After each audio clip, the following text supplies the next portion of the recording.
کوئی دہریہ کرے، کوئی منکر خدا جو اللہ کو نہیں مانتا، وہ اس قسم کی باتیں کرے، میرا جسم میری مرضی،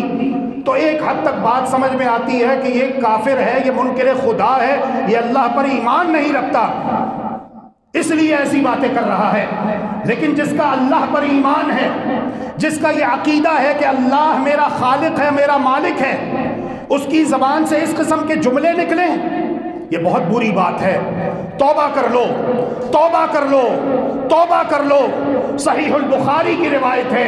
جناب محمد الرسول اللہ صلی اللہ علیہ وسلم ارشاد فرماتے ہیں، وَإِنَّ الْعَبْدَ لَيَتَكَلَّمُ بِالْكَلِمَةِ مِنْ سَخَطِ اللَّهِ لَا يُلْقِي لَهَا بَالًا۔ بس اوقات انسان اپنی زبان سے اللہ کو ناراض کرنے والا کوئی ایک لفظ ایسا نکال بیٹھتا ہے، فَهُوَ يَهْوِي بِهَا فِي نَارِ جَهَنَّمَ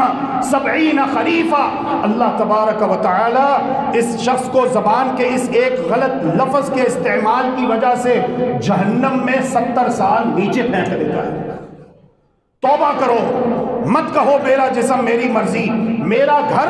میری مرضی، میرا دفتر میری مرضی، میرا ملک میری مرضی، مت کہو، باز آ جاؤ، اللہ سے ڈر جاؤ،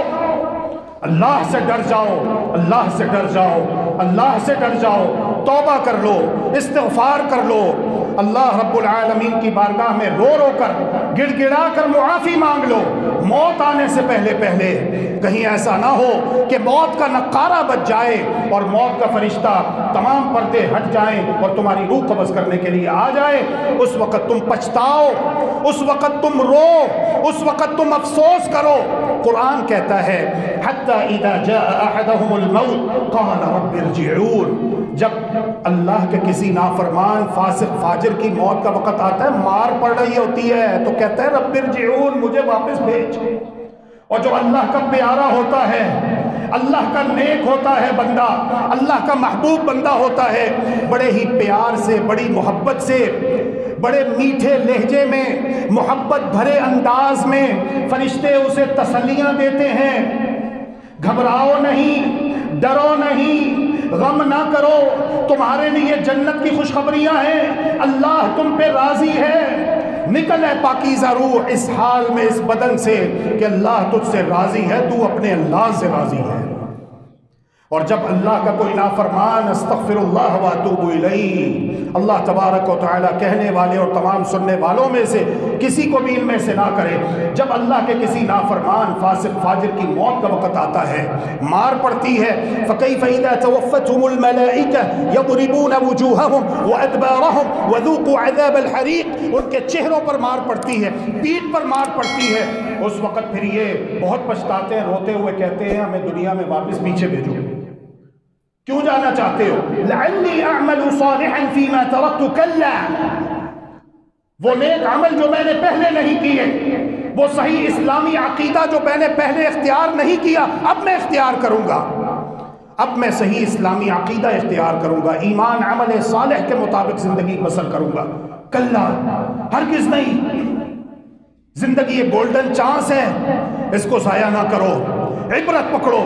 یہودیوں کے اسرائیل میں نائٹ کلب میں ناچنے والے، ڈانس کرنے والے، زمین کا منہ کھلتا ہے،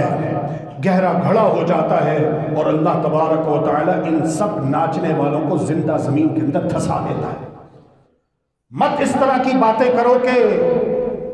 وہ شادی کیا جس میں آرٹ نہ ہو، جس میں ناچ گانا نہ ہو، جس میں میوزک موسیقی نہ ہو۔ جناب یہ تو ہمارا قومی کلچر ہے،